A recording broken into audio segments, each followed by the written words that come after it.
Sister praise Lord sister, నా voice వినిపిస్తుందా? Yeah, thank you sister. Praise లాడమ్మా, praise లాడమ్మా,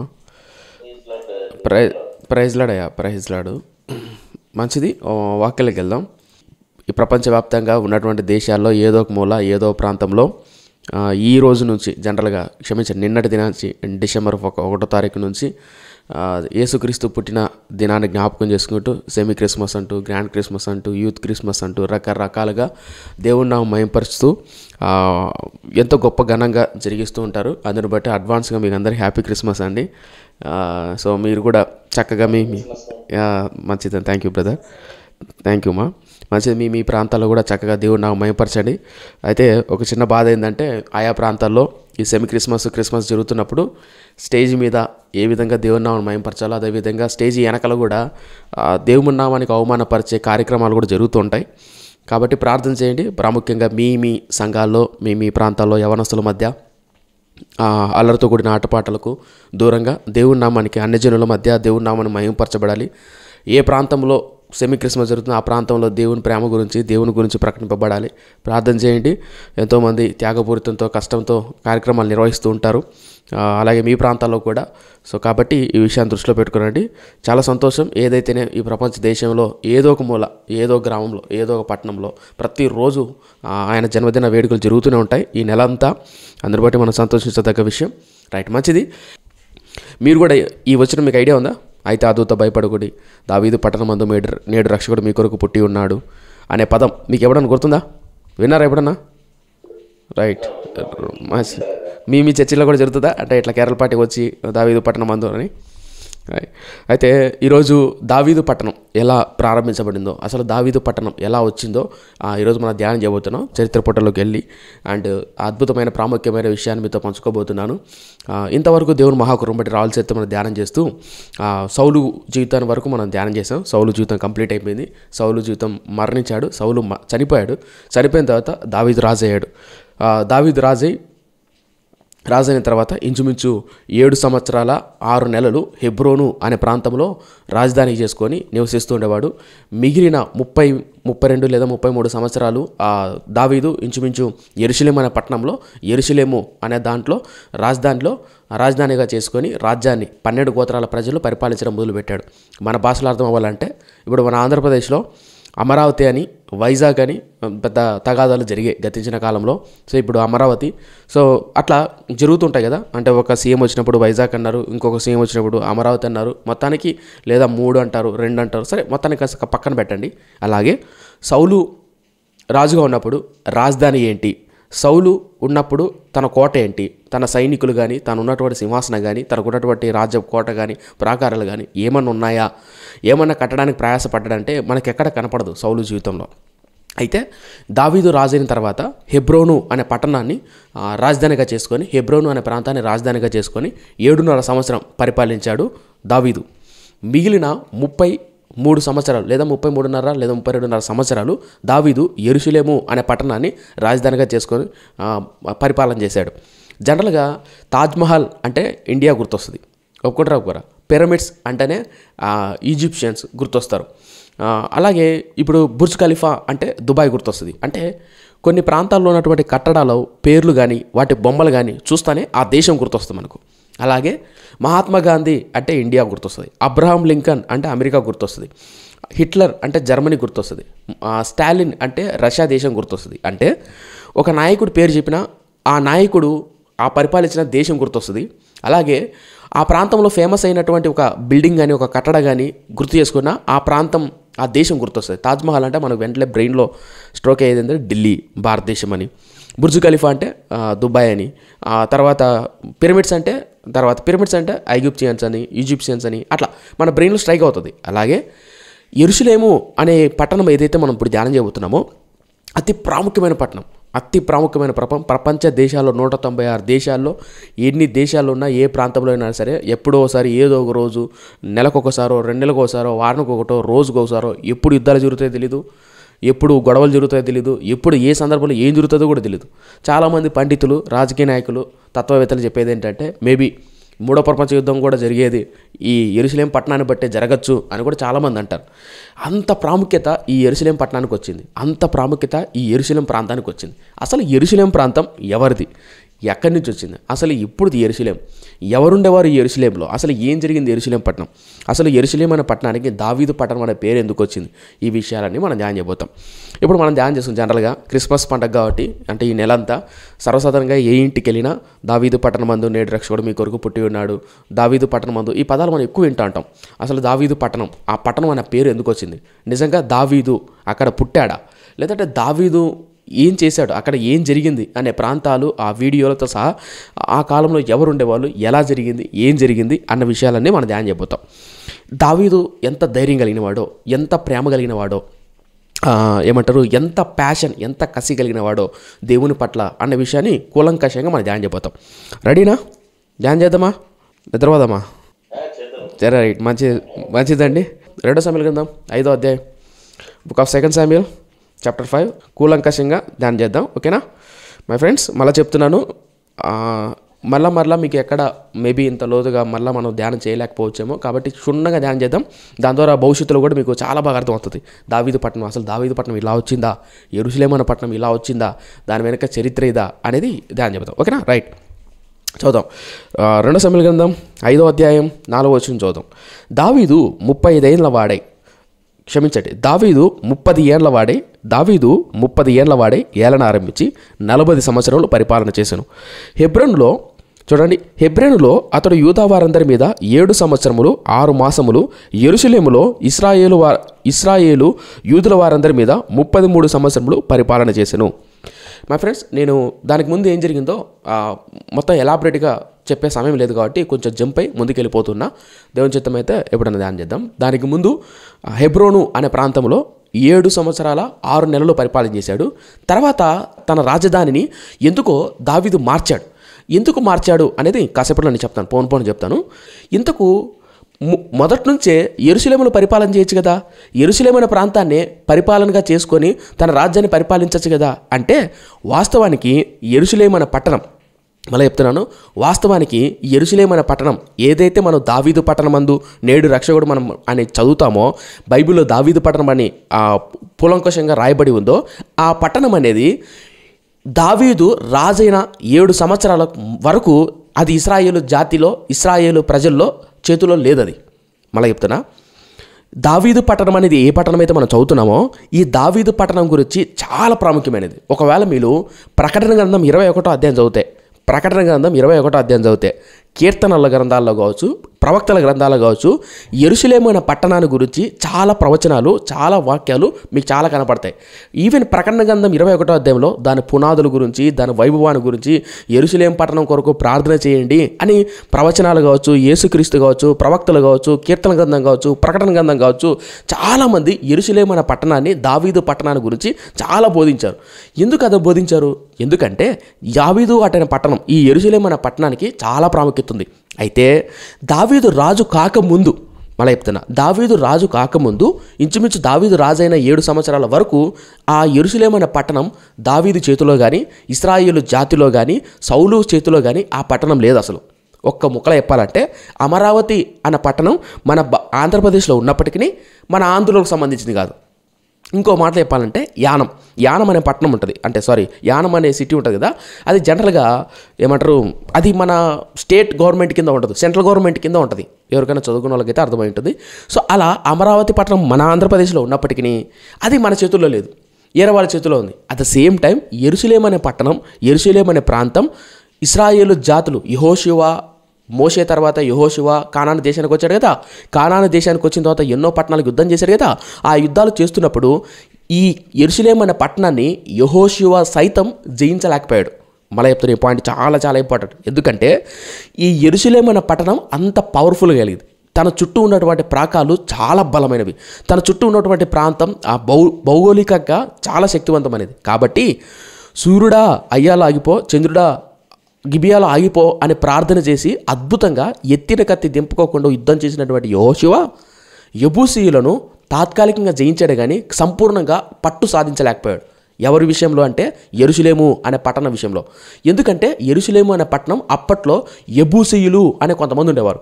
ఆ కొంతమంది చాలా ఆ చుట్టుపక్కల ప్రాంతాలను తమ ఆక్రమించుకొని యెరూషలేము అనే పట్టణం దావీదు రాజు అయ్యేంత వరకు ఆ పట్టణం వాళ్ళ చేతిలో ఉండేవారు. ఎవరు యెబూసీయులు, ఏం జరిగింది ఇప్పుడు చూద్దాం. ఓకేనా, కిందకు వద్దాం. 6వ వచనం చూద్దాం. 6వ వచనం. యెబూసీయులను దేశంలో నివాసులై ఉండగా రాజును అతని పక్షము వారును యెరూషలేమునకు వచ్చిరి. యెబూసీయులు దావీదు లోపలికి రాలేడని తలంచి, నీవు వచ్చినలా ఇచ్చటి గుడ్డివారును కుంటివారును నిన్ను తోలువేతురని దావీదునకు వర్తమానం పంపియుండిరి. అయినను దావీదు పురమనబడిన సియోను కోటను దావీదు స్వాధీనపరచుకొనెను. ఆ దినమున అతడు యెబూసీయులను హతము చేయు వారందరి నీటి కాలువపై. ఇక్కడ గమనించండి, 7వ వచనం చాలా ఇంపార్టెంట్. యెబూసీయులు దావీదు లోపలికి రాలేడని తలంచి, నీవు వచ్చినడలా ఇచ్చటి గుడ్డివారును కుంటివారును నిన్ను తోలివేతురని దావీదునకు వర్తమానం పంపియుండిరి. అయినను దావీదు పురమనబడిన సియోను కోటను దావీదు స్వాధీనపరచుకొనెను. కనిపించారా? దావీదు పురమనబడిన దావీదు కోటను అప్పుడు దావీదు స్వాధీనపరచుకొనెను. అంటే అంతకు ముందు వరకు ఆ కోట ఏదైతే ఉందో ఆ కోట దావీదు చేతుల్లో కానీ ఇశ్రాయేలు చేతుల్లో కానీ లేదు. మరి ఎవరి చేతుల్లో ఉంది? అది యెబూసీయులు అనే వాళ్ళ చేతుల్లో ఉంది. ఈ యెబూసీయులు చాలా బలవంతులు. ఈ యెబూసీయుల యొక్క ఈ ప్రాంతం ఏదైతే కోటలు ప్రాకారాలు ఉన్నాయో చాలా ఎత్తైనవి. ఇప్పుడు నేను చూపిస్తాను. దానికంటే ముందు వీడియో చూపించే ముందు, అంటే బయోగ్రఫికల్గా చూపించే ముందు చిన్న మాట చెప్తా. ఆది కాండంలో కూడా ఇదే యెరూషలేం పట్టణాన్ని గురించి చరిత్రకారులు బైబిల్ పండితులు ఏమంటారంటే, మెల్కీసెదెకు ఈ షాలోము రాజు ఏదైతే యెరూషలేం అనే పట్టణం ఈ యెబూసీయుల ప్రాంతం ఏదైతే ఉందో ఇక్కడి ప్రాంతానికి చెందినవాడే అని చాలామంది బైబిల్ పండితుల యొక్క అభిప్రాయం.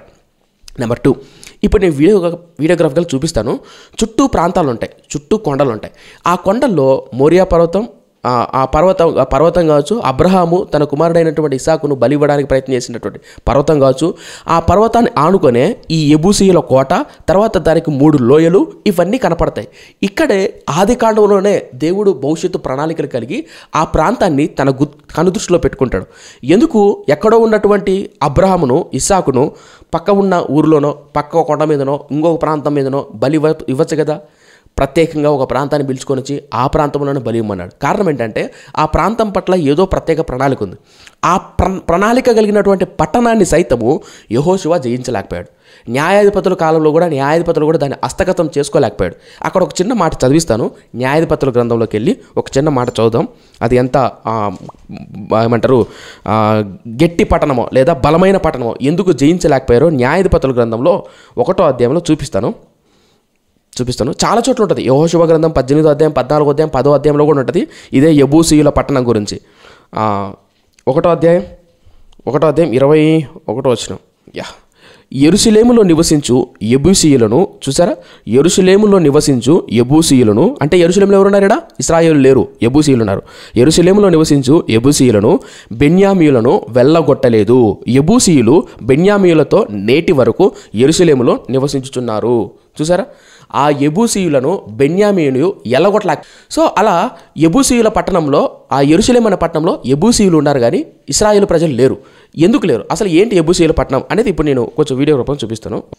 ఏదైతే చూపిస్తున్నానో ఈ చుట్టుపక్కల ఉన్నటువంటి పర్వతాలు చూడండి. ఈ చుట్టుపక్కల రైట్. ఇప్పుడు మీకు ఇక్కడ కనిపిస్తుందా? ఇక్కడ అబ్జర్వ్ చేస్తున్నారా? ఇక్కడ ఏదైతే సెంటర్లో ఉందో బార్డర్స్, ఆ బార్డర్కు ఇటుపక్క లోయలాగా, అంటే కొంచెం లోయలాగా కనపడుతుంది. ఇప్పుడు ఇవన్నీ పర్వతాలు, ఏవైతే ఇప్పుడు మనం చూస్తున్నామో ఇవన్నీ పర్వతాలు. ఇది యెబూసీయుల కోట, ఇక్కడ ఉన్నటువంటి యెబూసీయుల కోట. ఎస్, మళ్ళీ చెప్తున్నాను. ప్రవక్తల గ్రంథాలు, యెషయా, యెహెజ్కేలు గ్రంథాలు మీరు చదువుతున్నప్పుడు ఇప్పుడు నేను చూపించబోతున్నటువంటి మార్క్స్ ఏవైతే ఉన్నాయో చాలా ఇంపార్టెంట్. ఎందుకంటే చూడండి, చూపిస్తాను.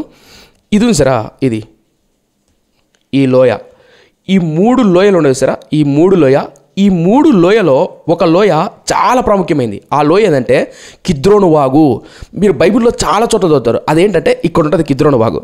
భవిష్యత్తులో ఈ కిద్రోను వాగు గురించి చాలా పెద్ద చరిత్ర ఉంటుంది. ఈ కిద్రోను వాగు, ఇది గుర్తుపెట్టుకోండి. కిద్రోను వాగు చాలా ఇంపార్టెంట్. ఈ కిద్రోను వాగు అయితే ఇది లోయ, ఇటుపక్క కూడా లోయ. అంటే ఈ 3 సైడ్ నుంచి లోయలు ఉంటాయి, ఇటుపక్క. శత్రువులు ఎవరైనా సరే దాడి చేయాలంటే ఈ 3 లోయలు దాటుకొని రావాలా. ఈ 3 లోయలు దాటుకొని రావాలి. ఇప్పుడు నేను ప్లే చేస్తాను, చూపిస్తాను చూడండి. ఇప్పుడు ఈ చుట్టూ ప్రాకారాన్ని ఇమాజిన్ చేసుకోండి. ఈ ప్రాకారపు గోడలు ఏవైతే ఉన్నాయో ఇంచుమించు ఈ గోడలు యెబూసీయుల కాలంలోండి అంటే చాలా ఎత్తైనవి. ఇప్పుడు చూసుకోండి, ఇక్కడ మనుషులు నిలబడ్డారు చూడండి. ఇక్కడ మనుషులు నిలబడుతున్నారు. దేని కొరకు? ఆ యెబూసీయుల ప్రాంతం మీదకి వెళ్ళి యుద్ధం చేయాలి. ఇప్పుడు ఆ యెబూసీయుల ప్రాంతానికి కొండ మీదకి వెళ్ళాలంటే ఎక్కలేరు, చాలా కష్టంతో కూడుకున్న పని. దాని మీదకి ఎక్కి యుద్ధం చేయాలంటే ఇప్పుడు నేను పోను మీకు ఎక్స్ప్లెయిన్ చేస్తాను. జస్ట్ టాప్ వ్యూలో చూడండి ఒకసారి, తర్వాత నేను ఎక్స్ప్లెయిన్ చేస్తాను. ఓకే, ఒకసారి చూడండి.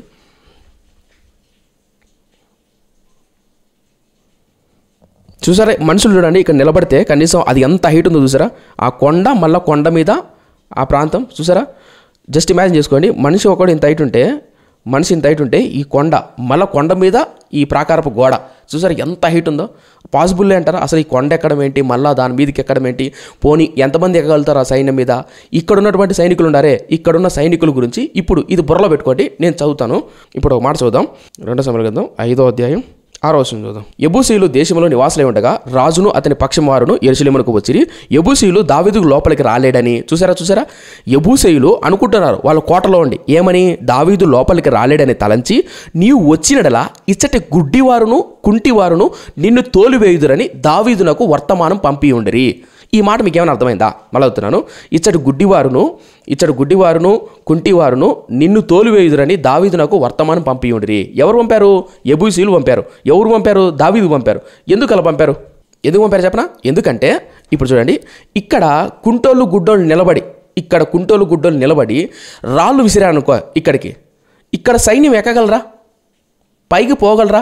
ఇంత పెద్ద కోటను ఎక్కి దాని పైకి వెళ్ళి ఎవరైనా జయించగలరా?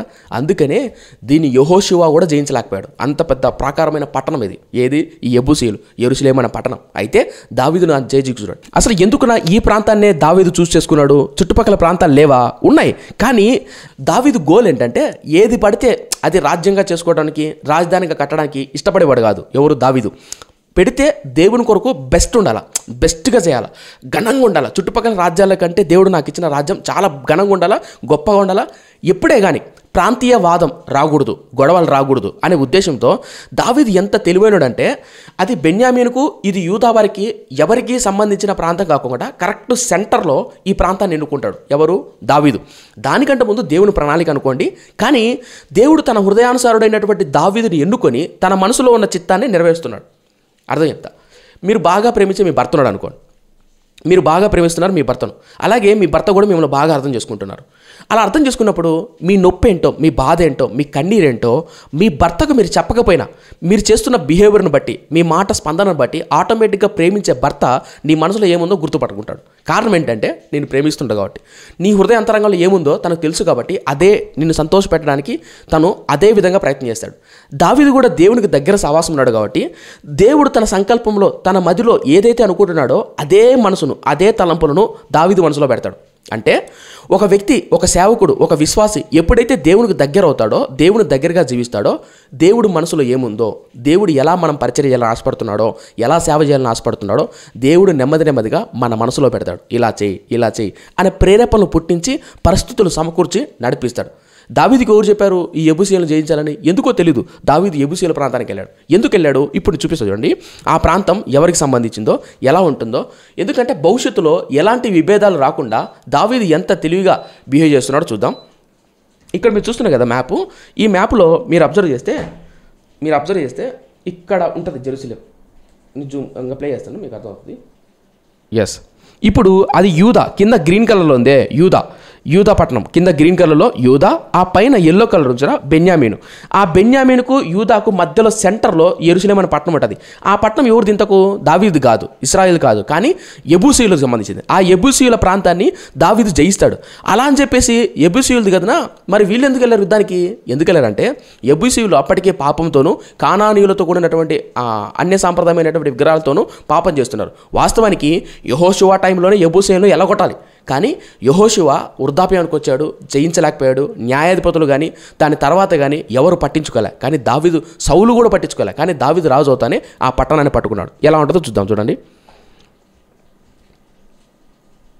ఇదిగో ఇలా ఉంటుంది. చుట్టూ ప్రాకారాలు చూడండి ఎంత హైట్ ఉంటాయో. ఆ ప్రాకారాలు కానీ ఆ చుట్టుపక్కల ప్రాంతాలు కానీ. ఓకేనా? ఓకే, ఈడి వరకు దీని మధ్యలో పెట్టుకోండి. ఇప్పుడు అబ్జర్వ్ చేశారా, ఇప్పుడు అబ్జర్వ్ చేస్తే దీని వెనక ప్రాంతం కొండ ఉంటుంది, ఈ కొండ గుర్తుపెట్టుకోండి, భవిష్యత్తులో దీని మీద పెద్ద చరిత్ర ఉంది, దీని వెనక పెద్ద చరిత్ర ఉంది. రానున్న 2-3 వారాల తర్వాత మళ్ళీ మనం ధ్యానం చేయబోతాం.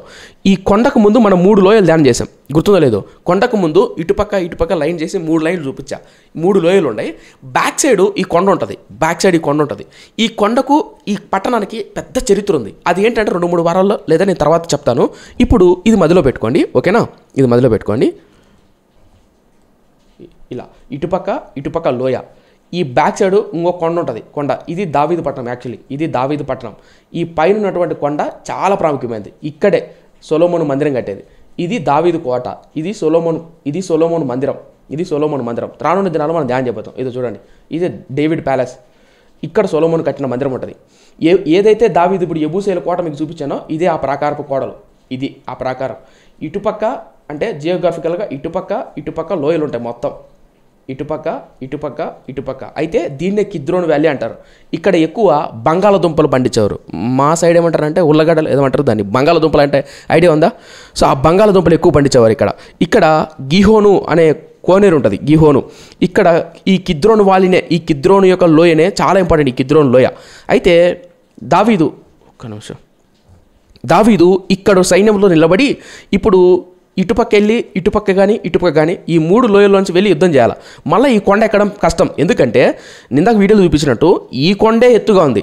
ఇంకా ఈ కొండ ఎక్కాలంటే ఎంత కష్టం ఊహించండి, చాలా కష్టం. కాబట్టి దావీదు ఏం చేశాడంటే ఈ కిద్రోను వాలిలోంచి వీళ్ళతో యుద్ధం చేయాలని ప్రయత్నం చేశాడు. అయితే ఈ యెబూసీయుల కోటలో ఉన్నటువంటి గుడ్డివారు కుంటివారు ఎవరైతే ఉండారో వాళ్ళు, ఒరే దావీదు, నువ్వు మా కొండ పైకి అసలు ఎక్కలేవురా, మా వాళ్ళు మేము పెద్ద బలశాలులము సూర్యులు అవసరం లేదు, మా ఊరిలో ఉన్నటువంటి మా కోటలో ఉన్న గుడ్డోలు చాలరా నిన్ను చంపేయడానికి అని దావీదుతో సవాల్ విసురుతారు. ఇప్పుడు ఇంకొక వీడియో చూపిస్తుంది చూడండి, అప్పుడు నీకు ఆ వీడియోలో ఇంకా బాగా అర్థమవుతుంది.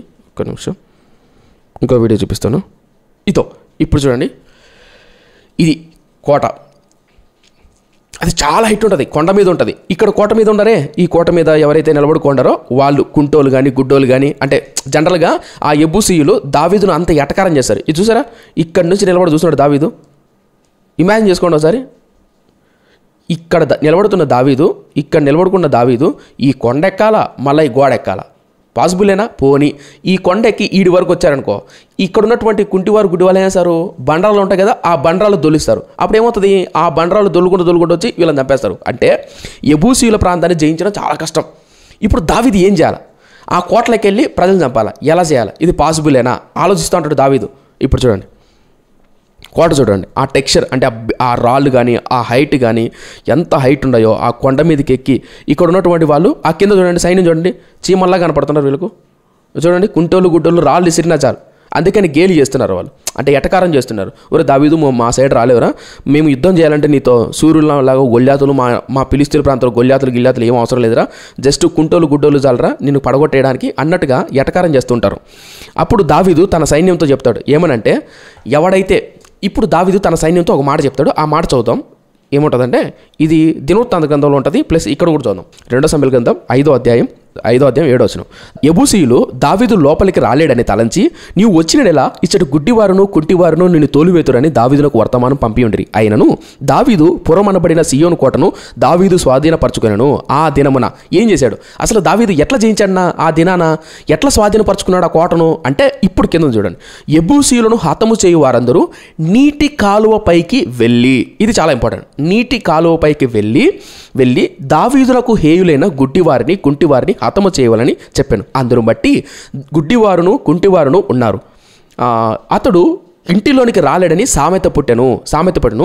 దావీదు ఆ కోటలో కాపురం ఉండి దానికి దావీదుపురం అని పేరు పెట్టెను. మరియు మిల్లో నుండి దిగువకు దావీదు ఒక ప్రాకారమును కట్టించెను. ఈ దేనికి పేరు పెట్టాడు?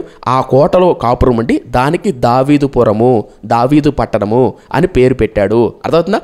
ఇప్పుడు ఆ పట్టణాన్ని ఎలా జయించాడో దీన్ని మొదటి దినవృత్తాంత గ్రంథంలో ఇంకా కొంచెం క్లియర్ ఉంటుంది. ఇప్పుడు మొదటి దినవృత్తాంత గ్రంథం 11వ అధ్యాయంలో ఒక మాట చూపిస్తాను. మొదటి దినవృత్తాంత గ్రంథం 11వ అధ్యాయం. ఈ చరిత్ర గుర్తుపెట్టుకోండి, ఎలా దావీదు జీవించాడు, ఎంత కష్టపడి ఎంత ప్రాణాలు తెగించి రాజ్య కోటను, ఆ దావీదు పట్టణం ఏదైతే మనం అనుకుంటున్నామో ఆ పట్టణాన్ని ఎలా పట్టుకున్నాడు. మొదటి దినవృత్తాంత గ్రంథం 11వ అధ్యాయం చూడండి, తర్వాత దావీదు 4వ వచనం, తర్వాత దావీదును ఇశ్రాయేలు వారందరూ యెరూషలేమనబడిన యెబూసునకు పోయిరి. చూసారా, యెరూషలేమనబడిన యెబూసునకు పోయిరి, ఆ దేశవాసులైన యెబూసీయులు అచ్చట ఉండిరి. అప్పుడు నీవు వీని యందు ప్రవేశింపకూడదని యెబూసు కాపురస్తులు దావీదు అనగా దావీదు పట్టణమనబడిన సియోను కోటను పట్టుకొనెను. చూసారా, అప్పుడు దీని యందు ప్రవేశింపకూడదని యెబూసీయులు అంటుంటే దావీదు ఏం చేశాడు?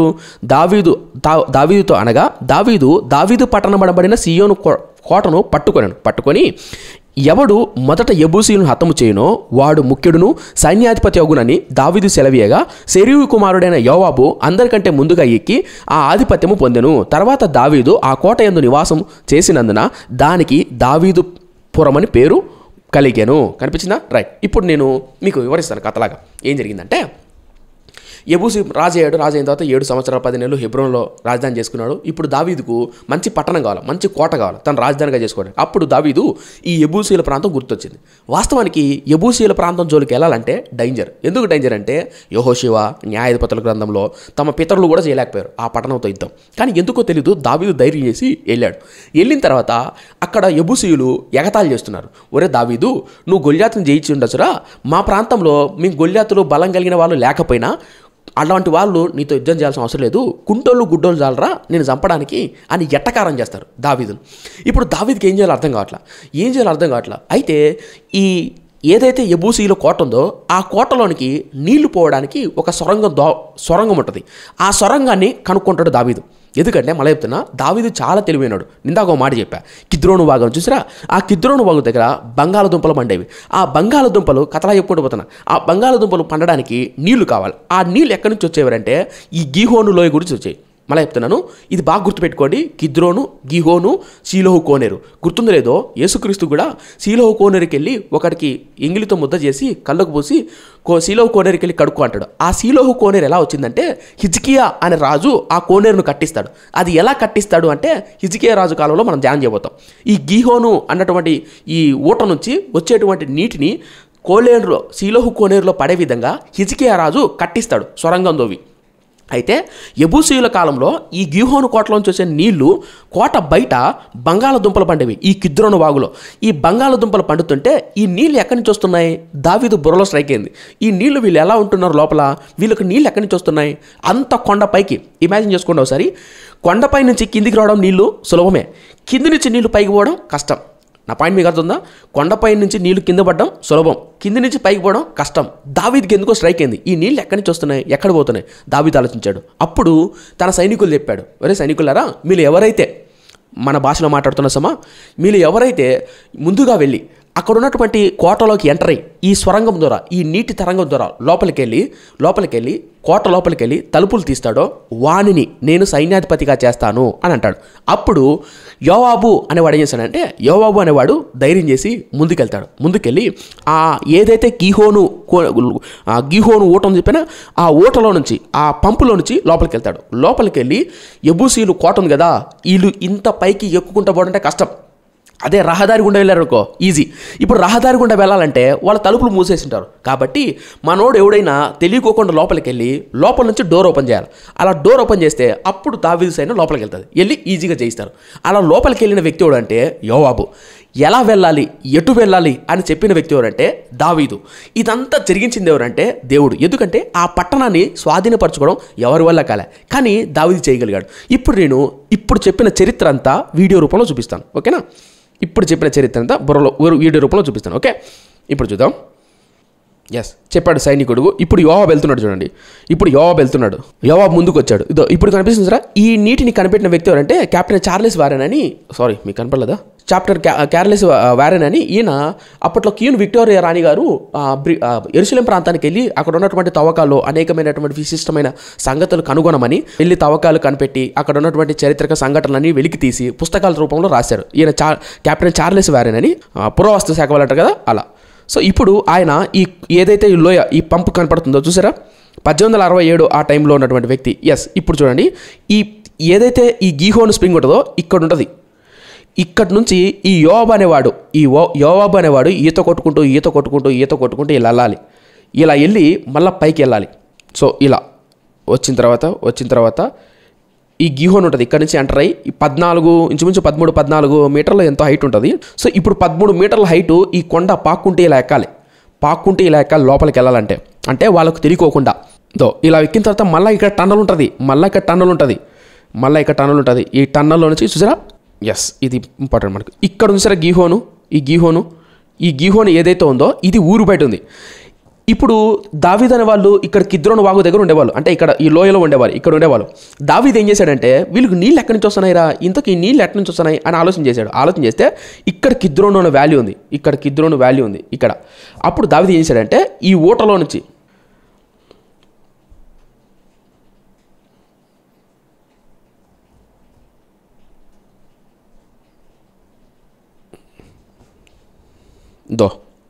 యోవాబు ఎక్కుతున్నాడు. యోవాబు ఎవరంటే సైన్యాధిపతి. యోవాబు అనే పేరు గుర్తుపెట్టుకొని భవిష్యత్తులో ఉపయోగపడతాడు. సో ఎంటర్ అయిపోయాడు లోపలికి. ఎంటర్ అయిపోయి ఆ టన్నల్ అంటే ఏమంటారు పంపు, ఆ టన్నల్లోంచి లోపలికి వీళ్ళేమో పైన ఉన్నారు, వీళ్ళేమో సిటీ గేట్ పైన ఇప్పుడు డోర్ ఓపెన్ చేశాడు అంతే. ఇప్పుడు బయట ఉన్నటువంటి దావీదు సైన్యం అంతా లోపలికి ఎంటర్ అయ్యాడు. లోపలికి ఎంటర్ అయ్యి వాళ్ళతో యుద్ధం చేసి అప్పుడు యెబూసీయుల కోటను పట్టేసుకుంటాడు దావీదు. పట్టేసుకొని ఆ తర్వాత అదే డేవిడ్ అంటే దావీదుపురముగా పిలువబడుతుంది. ఇప్పుడు మీరు చూసారా ఏదైతే ఇది ఉందో ఇది ఇక్కడ మళ్ళీ ఒక విషయం గమనించండి. ఇక్కడ నాకు దావీదు బాగా నచ్చిన విషయం ఏంటంటే దావీదు ఎంత జ్ఞానం కలిగినవాడు, ఎంత తెలివైనవాడు అంటే తన కోట ఇంత హైట్లో ఉంది అనుకోండి, ఇమాజిన్ చేసుకోండి. తన కోట ఇంత హైట్లో ఉంది. ఆ కోటను జయించడమే కష్టం. ఇప్పుడు కొండ ఎక్కాలి, మళ్ళీ ప్రాకారపు కూడా ఎక్కాలి, మళ్ళీ ఆ కోటను జయించడం కష్టం. అయితే దేవాలయాన్ని కట్టేటప్పుడు అంటే సొలొమోను మందిరం కడతాడే, ఆ మందిరానికి కావాల్సిన స్థలాన్ని, ఆ ప్రాంతాన్ని ఎక్కడ సిద్ధపరుస్తాడు తెలుసా? తన కోట ఇంత హైట్లో ఉంటే దేవాలయం ఇంకా ఇంత హైట్లో ఉంటుంది. అంటే ఎవడైనా సరే ఏ శత్రువైనా ఈ కొండెక్కి ఆ కోటలో ప్రవహించాలని కష్టం, ఇంకా దేవాలయం ప్రవహించాలంటే ఇంకా కష్టం. అంటే తనకంటే, తన సౌఖ్యం కంటే, తన క్షేమం కంటే దేవాలయం సౌఖ్యాన్ని లేదా దేవాలయం యొక్క క్షేమాన్ని కోరినవాడు దావీదు. ఇప్పుడు చూడండి, ఇప్పుడు నీకు చూపిస్తాను.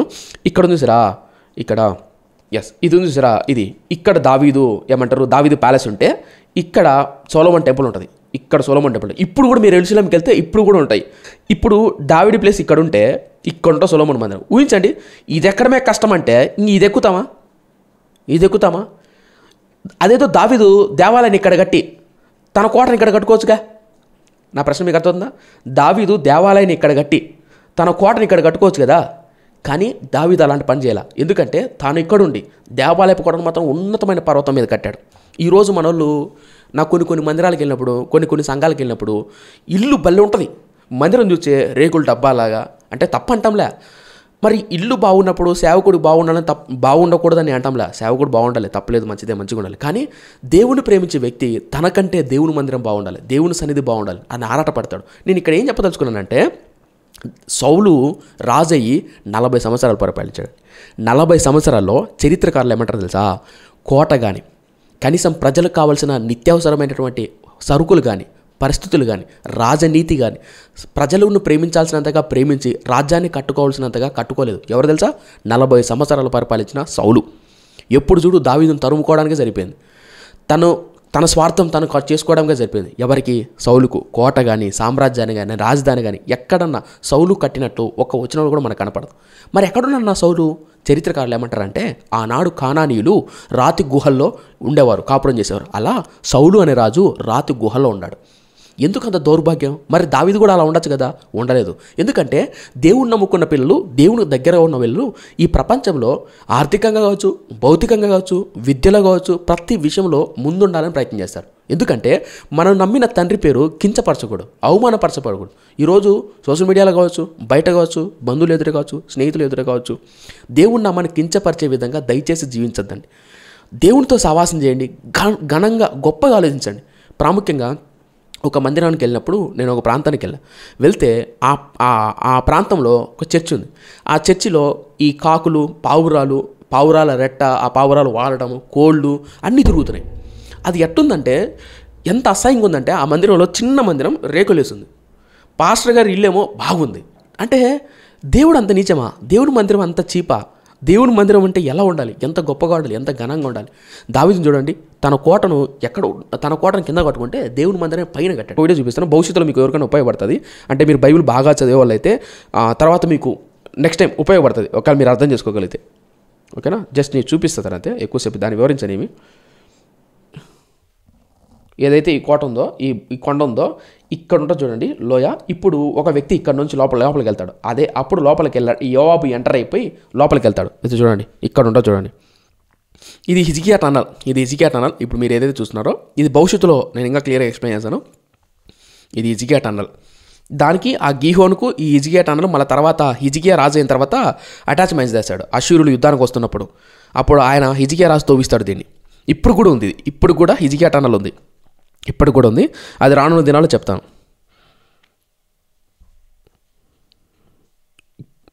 రైట్. ఇప్పుడు ఇక్కడ ఒక విషయం అబ్జర్వ్ చేశారా? ఇది దావీదు కోట అయితే ఇది దావీదు కోట అయితే ఇక్కడ ఉంటుంది మందిరం. మీకు గుర్తుందా? దావీదు బెత్షెబాను చూస్తాడు మిద్ది మీద.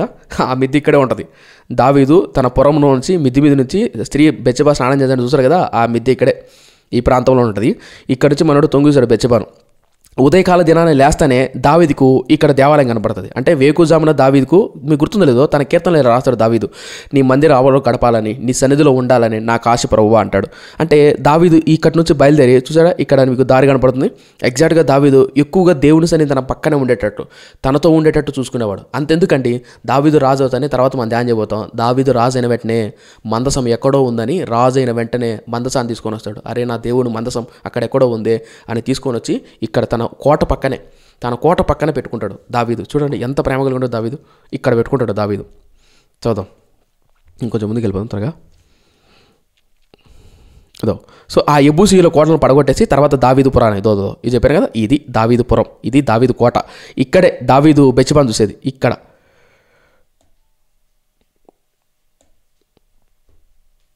తను మిద్ది మీద నిద్రపోకుండా యుద్ధానికి వెళ్ళకోకుండా చూస్తారు కదా, ఇక్కడే జరిగి ఈ కోటలోనే. సో ఇది దావీదు యొక్క పురం, దావీదు యొక్క తాను నివసిస్తున్న కోట.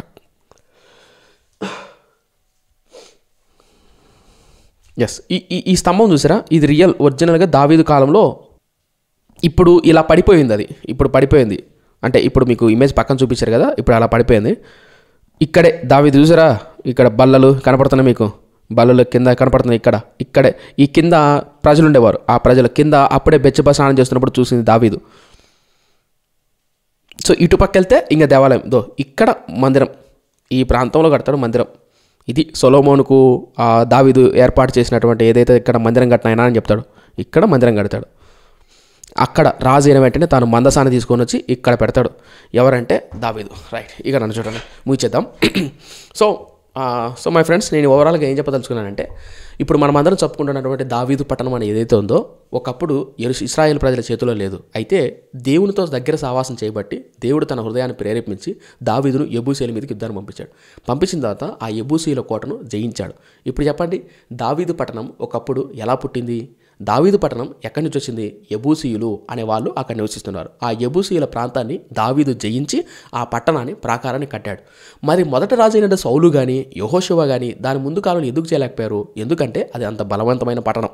కాలం మారిన తర్వాత దావీదుని ఎన్నుకొని అదే పట్టణంలో తను యుద్ధం చేసి అద్భుతమైన పట్టణాన్ని కడతాడు. మీరు ఇప్పటికెళ్ళా చరిత్రలో నిలిచిపోయిన పట్టణం.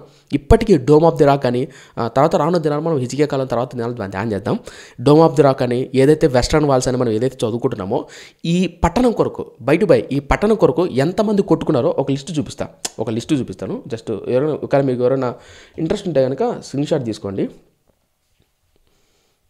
కొంచెం చూపిస్తాను. ఆ పట్టణం కొరకు ఏదైతే నేను చెప్పాను కదా, ఆ యెరూషలేం అనే ప్రాంతం కొరకు ఎంతమంది ఎన్ని యుద్ధాలు జరిగాయో ఇప్పటి వరకు స్టిల్ ఇప్పటికి కూడా యుద్ధాలు జరుగుతున్నాయి. అఫ్కోర్స్ మీకు కూడా తెలిసే ఉంటుంది. లాస్ట్ ఇయర్ కూడా మనం చూసాం, సిరియా వాళ్ళు బాంబులు వేయడం కావచ్చు, తర్వాత ఫిలిస్తీన్ల ప్రాంతం వాళ్ళు అదేమంటారు ఆ ప్రాంతం వాళ్ళు యుద్ధం చేయడం కావచ్చు, ఇవన్నీ మనం చూసాం. ఇప్పుడు నేను ఒక చిన్న షార్ట్ టైం చూపిస్తాను త్వరగా. క్రీస్తు శకం 32లో యూదులు తిరుగుబాటు నాయకుడు బర్-కోకబా అనే అటువంటి ఆయన రోమీల మీద తిరుగుబాటు చేస్తాడు. మీకు గుర్తుందా లేదా? రోమీలు పరిపాలిస్తుంటారు. ఎప్పుడు యేసుక్రీస్తు సిలువ వేసినప్పుడు, యేసుక్రీస్తు చనిపోతున్నప్పుడు యేసుక్రీస్తుని చంపింది ఎవరంటే రోమీల ప్రకారం సిలువ వేశారు. యూదులు ప్రోత్సహిస్తే రోమీల ప్రకారం, అంటే రోమీలు ఆధిపత్యంలో ఉండేది. అలా రోమీల ఆధిపత్యానికి తిరుగుబాటు చేశాడు ఎవరంటే ఒక యూదుడు. ఆ యూదుడు తిరుగుబాటు చేస్తే తిరిగి మరలా దాన్ని రోమీలు స్వాధీనపరచుకున్నారు. చూడండి, రోమీలు నుండి యెరూషలేం స్వాధీనం చేసుకున్నారు. తర్వాత రెండోది, రోమిలు తిరిగి దాన్ని స్వాధీనపరచుకొని వారి అధిష్టాన దేవత అయిన బహుశృతి అంటే జూపిటర్కు ప్రతిష్ఠించి పూర్తిగా అన్య ఆచారంగా మార్చివేశారు. ఇది ఎప్పుడు జరిగిందంటే క్రీస్తు శకం 135లో.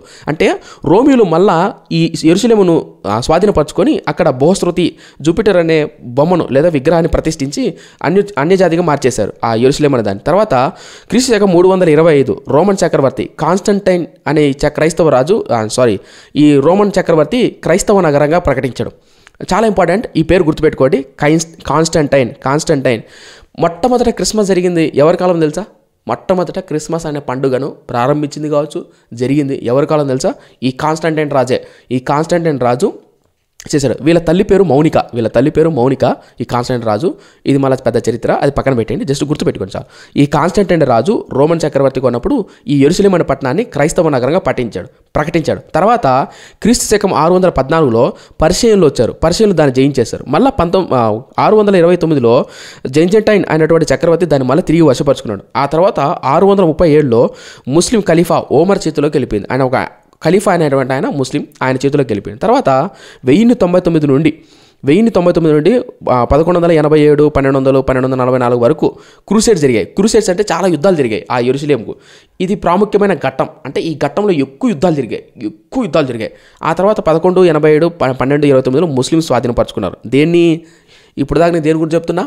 అమరావతి గురించి కాదు, యెరూషలేము పట్టణాన్ని గురించి. ఓకేనా? మర్చిపోయారు. సో తర్వాత యెరూషలేము తర్వాత 1244, 1517లో ఐగుప్తులు వశపరుచుకున్నారు. ఐగుప్తులు తీసుకున్నారు దేన్ని? యెరూషలేమును. తర్వాత 1517లో టర్కీలు దాన్ని స్వాధీనపరచుకున్నారు. తర్వాత 1947లో బ్రిటిష్ జనరల్ ఆల్బెనీ అనేటువంటి ఆయన స్వాధీనపరచుకున్నాడు. తర్వాత 1947లో అరబ్బులకు యూదులకు పంచివ్వడం జరిగింది. 1947 ఇది గుర్తుపెట్టుకోండి, 1947. ఈ డేట్ చాలా ఇంపార్టెంట్. ఈ డేటు ఎందుకంటే మనకు 1947లో స్వాతంత్రం వచ్చింది, ఇజ్రాయెల్కు 1948లో వచ్చింది. అయితే 48లో వచ్చింది కానీ కొంచెం భాగం అరబ్బులకు కొంచెం భాగం యూదులకు పంచిపెట్టారు. అయితే 1967లో మళ్ళీ ఒక భయంకరమైన యుద్ధం జరిగింది. అది ఎంటాల యుద్ధం అంటే 6 రోజుల యుద్ధం. అయితే యూదులు అనేవాళ్ళు ఈ 1967లో చాలా చిన్న దేశం, ఈ చిన్న దేశాన్ని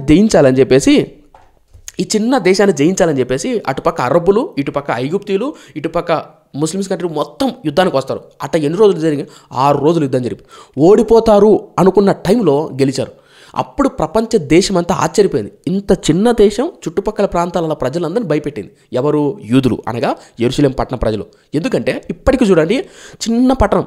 ఒక మాటలో చెప్పాలంటే మీ దగ్గర స్కూటీ ఉందనుకో, మీరు యెరూషలేముకు ఈ పక్క నుంచి 2 గంటలు పోవచ్చు. అంటే స్కూటీ తోలుకుంటా ఈ పక్క నుంచి ఈ పక్కకు 2 గంటలు ప్రయాణం చేయొచ్చు. అంటే అంత చిన్న పట్టణాన్ని చుట్టుపక్కల ఉన్నటువంటి ప్రాంతాల వాళ్ళు యుద్ధానికి వచ్చినా కూడా జయించలేకపోతారు.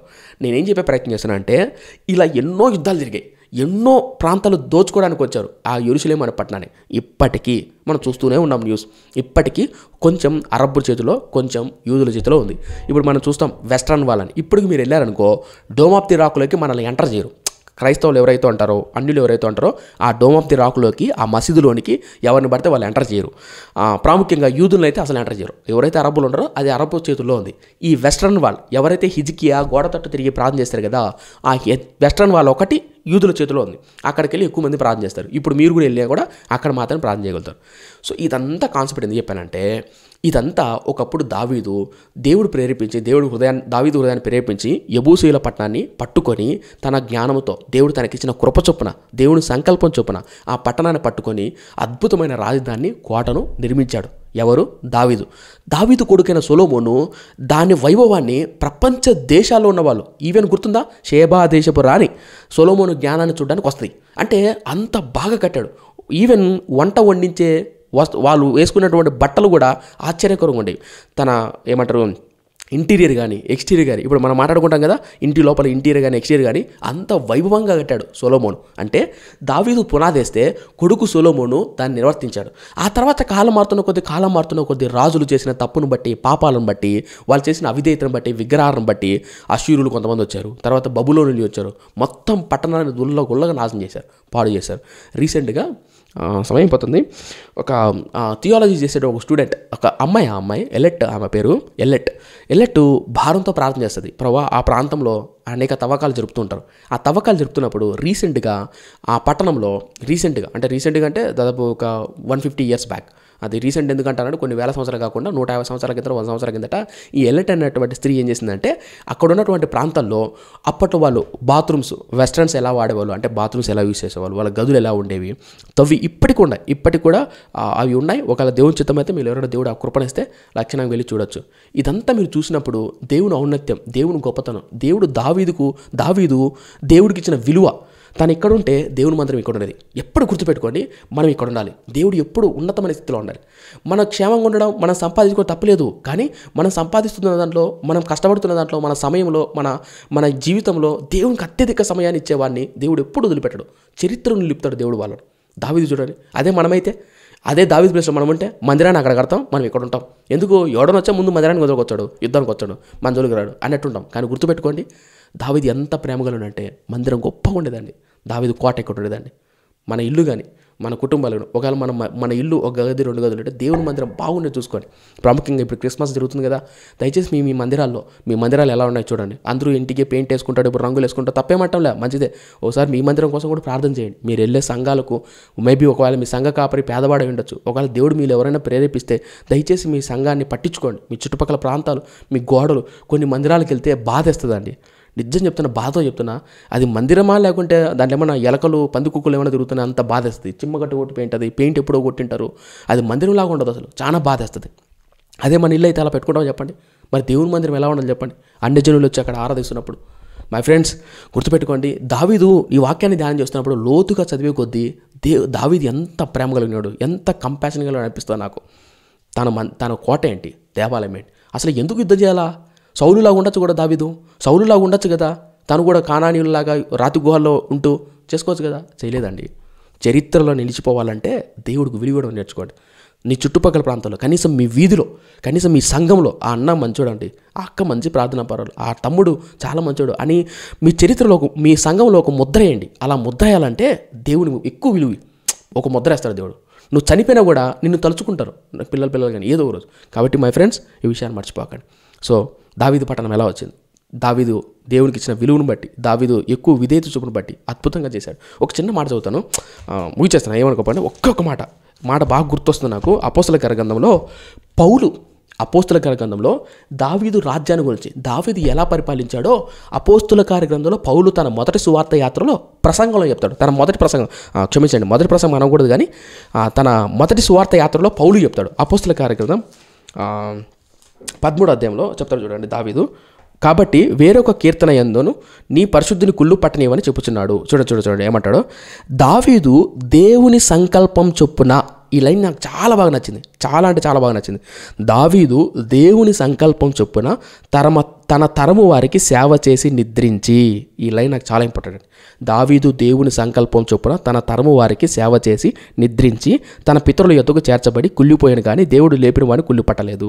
ఈ మాట చూసారా, దావీదు దేవుని సంకల్పం చొప్పున తన తరము ప్రజలకు సేవ చేశాడు, పరిచర్య చేశాడు. ఆ కోట కానీ మందిరం కానీ ఊహించండి ఒకసారి, ప్రజలందరూ ఆ మందిరానికి వస్తుంటే తండోపతండాలుగా పస్కా పండుగకు బలి అర్పణించడానికి 7 పండుగలు, ఆ పండుగలు నిర్వర్తించడానికి ప్రజలందరూ వస్తుంటే ఆ కోట ఆ వైభవాన్ని చూస్తుంటే ఎంత ఆనందంగా ఉంటుందండి. ఇప్పుడు ఎవరో ఎందుకండి, ఇప్పుడు మనం ఉండం, మీది ఏ రాష్ట్రం అంటే మాది పలానా రాష్ట్రం, మా రాజధాని ఇదే, గర్వంగా చెప్పుకుంటాం లేదా, మా ప్రాంతంలో ఇది ఉంది, మాకు తాజ్మహల్ ఉంది, మాకు అది ఉంది, ఇది ఉంది, మా ప్రాంతంలో ఇది ఫేమస్, మా కడపలో ఇది ఫేమస్, మా వరంగల్లో ఇది ఫేమస్, మా విజయనగరంలో ఇది ఫేమస్, మా హైదరాబాద్లో ఇది ఫేమస్ అని గర్వంగా చెప్పుకుంటాం. ఊహించండి ఒకసారి, సౌలు 40 సంవత్సరాలు పరిపాలిస్తే ఏం చేయలేకపోయాడు, కానీ దావీదు మాత్రం దేవాలయాన్ని ఎలా కట్టాడంటే అలా కట్టాడండి. ఈరోజు చెప్పాలి, మా మందిరంలో ప్రార్థన ఉంటుందండి, మా మందిరంలో ఆరాధన ఉంటుందండి, మా మందిరంలో వాక్యం ఉంటుందండి, అద్భుతంగా ధ్యానం చేస్తామండి. ఇలా ఉండాలండి పరిచర్య. సో మై ఫ్రెండ్స్ ప్రార్థన చేయండి. అలాగే ఫెస్టివల్ వస్తుంది కాబట్టి దయచేసి మీ మందిరాన్ని చక్కగా ఉండడానికి ఎవరైతే మీలో ప్రేరేపింపబడితే మీ పేద సంఘాలకు కావచ్చు, ఈ విషయం మర్చిపోకండి. మీరు బాధ్యత కలిగి ముందడిగేయండి. ఎందుకు బూజు పట్టిపోయి సంఘాలు దారుణంగా ఉండిపోయి మరీ నీచంగా దేవుని మందిరం విషయంలో అలా చేయడం కరెక్ట్ కాదు. దేవుడికి విలువిద్దాం, దేవుని మందిరానికి విలువిద్దాం. అంటే ప్రాముఖ్యమైనది దేవుని సంకల్పం చొప్పున సేవ చేద్దాం. దేవుని సంకల్పం వేరు, మన సంకల్పం వేరు. సౌలు సంకల్పం వేరు, తన ఇష్టం వేరు, దేవుని ఇష్టం వేరు. అలా దేవుని ఇష్ట ప్రకారం బ్రతకాలి, సేవ చేయాలి, పరిచయం చేయాలి, రాజ్యాలను, కుటుంబాలను కట్టుకోవాలి. ప్రార్థన. పరిశుద్ధుడైన కన్న తండ్రి, కృపగలిగిన దయగల మా దేవ, విత్తబడిన మాటలు నాలో మాలో నూనెంతలకు ఫలింపచేయండి. నిజమే తండ్రి, యెబూసీయులైన కోటను దావీదు జయించి అక్కడ ఎంతో గొప్ప ప్రణాళిక ఉందని గ్రహించి గుర్తించి అద్భుతమైనటువంటి కోటను, అద్భుతమైనటువంటి సామ్రాజ్యాన్ని కట్టాడు. నాయన భవిష్యత్తులో ఇంకొంచెం లోతుగా, ఇంకొంచెం క్షుణ్ణంగా నీ వాక్యాన్ని ధ్యానం చేయగలిగే కృపను అనుగ్రహించండి. విత్తబడిన మాటలు నీ బిడ్డల హృదయాలు నిరంతరంగా ఫలింపచేయండి. వారు వెళ్తున్నటువంటి సంఘాలు, అది పేద సంఘం కావచ్చు, పెద్ద సంఘం కావచ్చు, చిన్న సంఘం కావచ్చు, నీ మందిరం బాగుండాలయ్యా, నీ సన్నిధి బాగుండాలయ్యా. మా కుటుంబం కంటే, మా ఇంటి కంటే నీ మందిరం బాగుండాలి. దావీదు అపేక్ష ఎంత గొప్పదో నాయన, అట్టి ప్రేమను మాలో పుట్టించండి అయ్యా.